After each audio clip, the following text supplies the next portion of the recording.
Hello my lovely, and welcome back to another jewelry making tutorial with me, Annie Eclectic. I hope you are well today. I'm going to be showing you how to make one of these beautiful handmade clasps.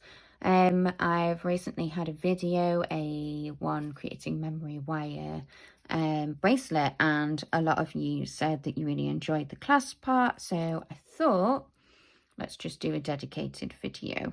I've just made this one for this amethyst and mystic topaz pendant, and that's going to be going out over the next couple of days. And then the clasp that I'm making today right now is for this malachite, amethyst and rose quartz pendant, and with this one we're going to be doing a little addition of a bead in part of the clasp, so that we're carrying that really lovely self-love theme through from the back to the front of the piece. You're going to need 2 pieces of wire for this. You're going to need a thicker one, which is for the actual clasp. I'm using silver filled wire, so this is quite a soft one. I will be doing some hammering. If you're using silver plated, you might not have to do that because it is a much harder wire. And so the opportunity for bending and misshaping is much less. This is about 3 inches long, and then I've got a thinner one which is for the kind of the loop parts, and this one is a 0.7 mil. You could easily, I wouldn't go any less than that. I usually use 0.8, but actually I just want to use this stuff up. And this one is about 6 inches. There's probably going to be a little bit left from this one. Hopefully this is going to be the exact amount that I need. So let's start with the actual clasp. We're going to take our end. Make sure that you've got a nice flush cut on the end there. If you haven't, get your flush cutters out and make sure that you're using it so that the flat part is the cutting bit. So if you see on this end we've got a bit of a angle, I'm just going to flush cut that, and that flattens that out. You can also use a burring tool, which is like a little cup with a load of burrs in it, and you just go twiddle twiddle. You can also get electric ones. I don't have one of those. I love my manual stuff. And that just really smooths the ends out, because remember, when you're making jewelry, it's connecting with people, and you don't want to scratch your people, do you? Okay, so I'm going to use my Needlenose pliers here. They've got a very, very slim point. You can use a flat nose. I prefer Needlenose because I just like to get a really tight curl on the end here. So we're just going to grip the end very tightly, and we're going to turn it upwards. And then we're just going to flatten that down. Just be very gentle. Remember, take your time. And you should have like a little hook on the end like this. Okay. And then I'm going to use my bail maker. It's a 6-step bail maker. You don't have to use this. You could just use like a pencil, anything that's round really. I would say this, but I think this is a bit thick. A normal average size pencil would be absolutely perfect for that. I'm going to use okay, I'm going to use this one. So that's the 1, 2, 3, 4th stepper, and we just grip it here like this and pull it around. Okay, there we go. How lovely. Okay, so you're going to end up with like, you know, like a shepherd's crook, that kind of a shape. Beautiful. Okay, and then what you're going to do is you're going to take your stepper, or if you don't have a stepper, then it would be appropriate to use like a round-nosed plier. Is that what they're called? It's been so long since I've actually used any. But yeah, you would just use a tool like this that's got the rounded parts. I like to use my 6-stepper because it means that each one that I create is uniform and it's the same. Obviously I create these for my business, so keeping that consistency is pretty key. And I'm actually just going to use this smallest one here, and we're going to grip here. So we want to leave a little bit of space and grace here, and we're going to bring that round, and we're going to bring it all the way round like this, and then we're going to twist and seal that coil. Just want to tighten that a little bit. Okay, and then what you want to do is you want to finish it so that it's on this inside part here. Sorry, needed to focus then. So you want it on this inside part. Cut with your flush, and remember to cut with the flat side. Perfect. And so with 3 inches, got a little bit of grey space there. And then we're just going to take our pliers, tighten that up. Might not need to hold on to that anymore. Just going to tighten that end in so that it's nice and tucked in. There we go. And because we've tucked it there, it shouldn't catch on anything at all. If you feel like a rough edge or anything, then just get a gentle sander. I have a metal one, and do that. Okay, and then I'm just going to hammer this. So I've got my little baby anvil. He's so cute, makes me very happy. And I'm just going to give it a bosh. I'm just going to speed this up so that you're not hanging about waiting for me to do the hammering, and honestly it's really loud.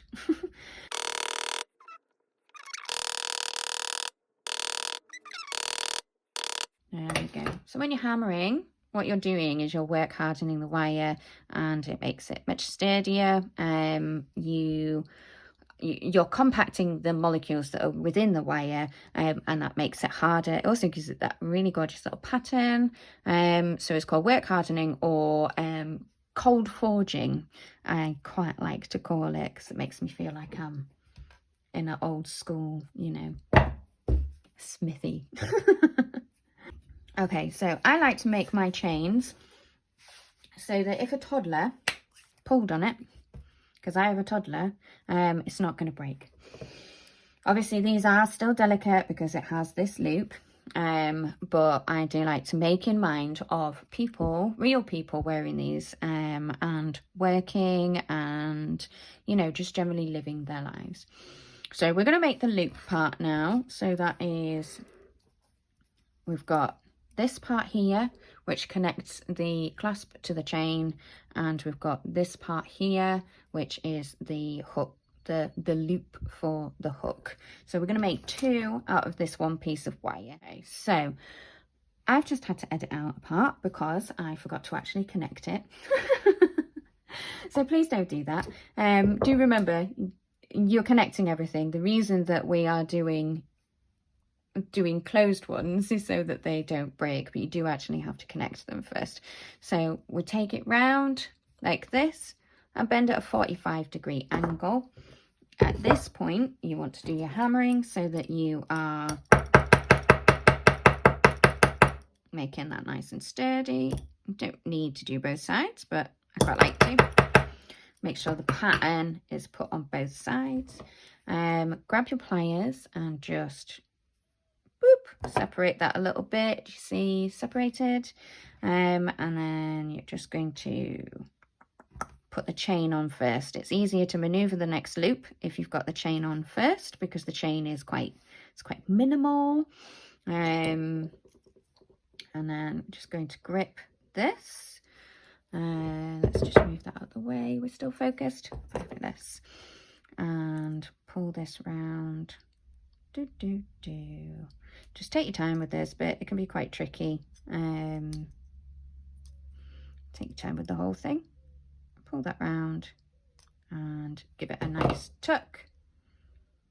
Okay, so that is nice strong connection there.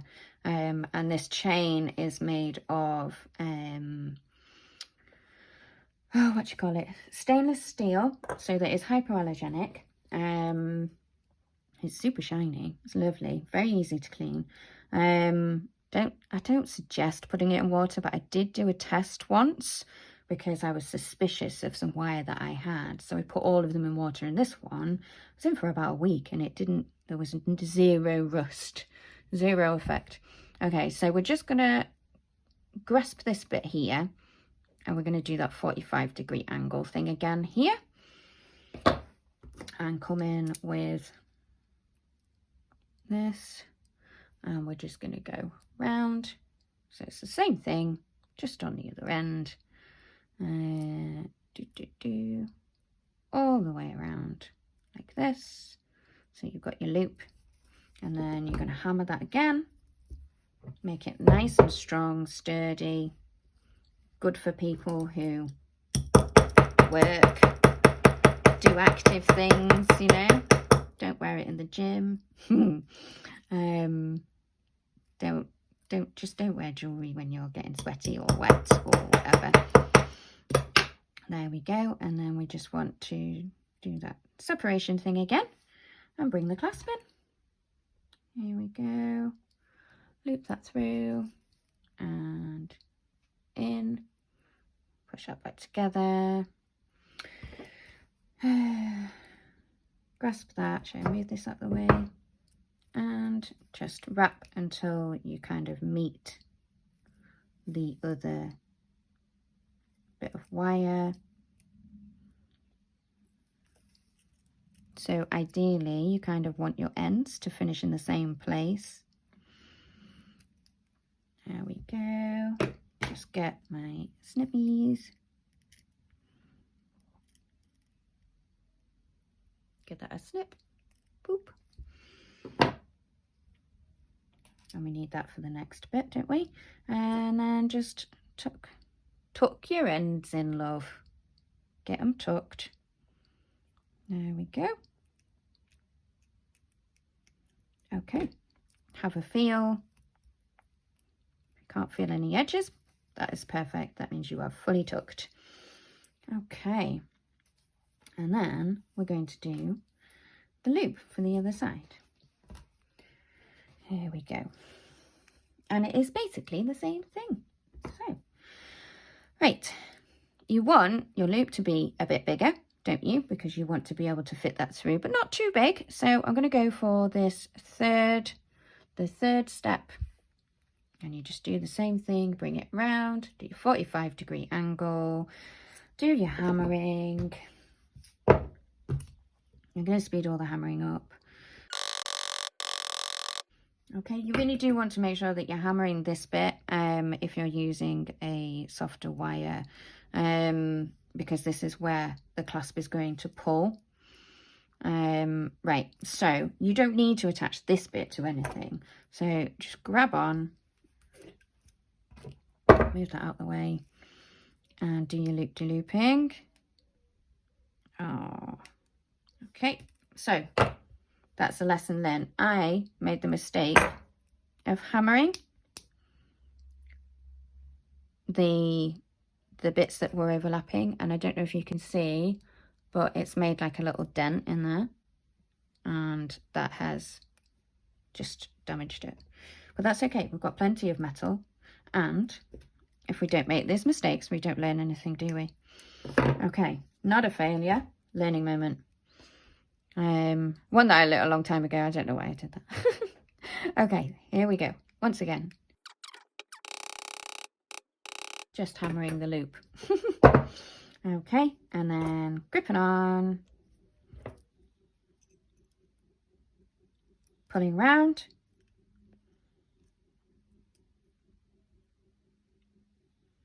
oops,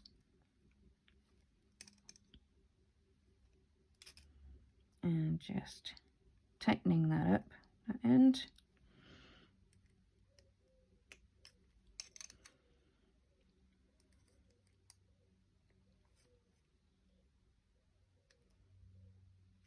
There we go.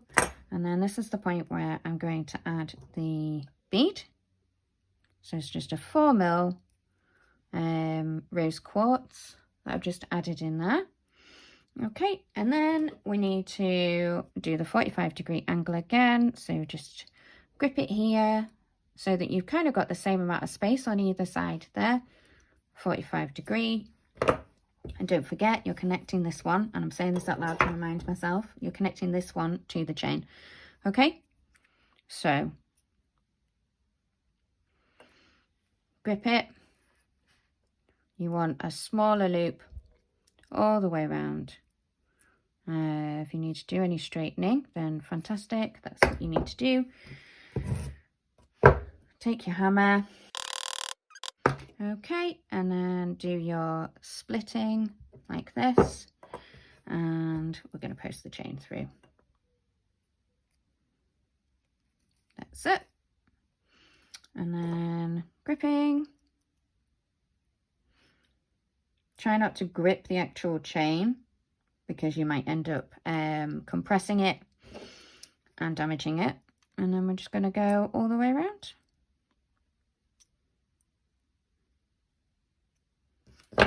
Okay, and snip.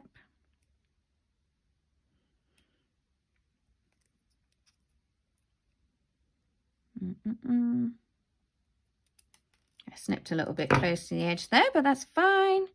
And then you don't want it sticking out like this. Always tuck your ends in. Drives me mental when I see ends that haven't been tucked. It's very inconsiderate, because you're making things for people that are wearing it. Okay, and there we go. And that loops in. And you've got yourself a very lovely handmade clasp. Ooh, beautiful. Okay, and then I'm going to put this through here onto the pendant, and then we're going to pop the pendant into this salt here, because they're crystals, they absorb, and we want to cleanse them and leave it to rest. Okay, I hope you enjoyed this video. Let me know in the comments, and if you get a chance to make yourself a lovely clasp, then I hope it is a beautiful and successful one. Anyway, remember to find your glimmers, love them, hold them, save them for later, and have a truly wonderful day. Okay, bye!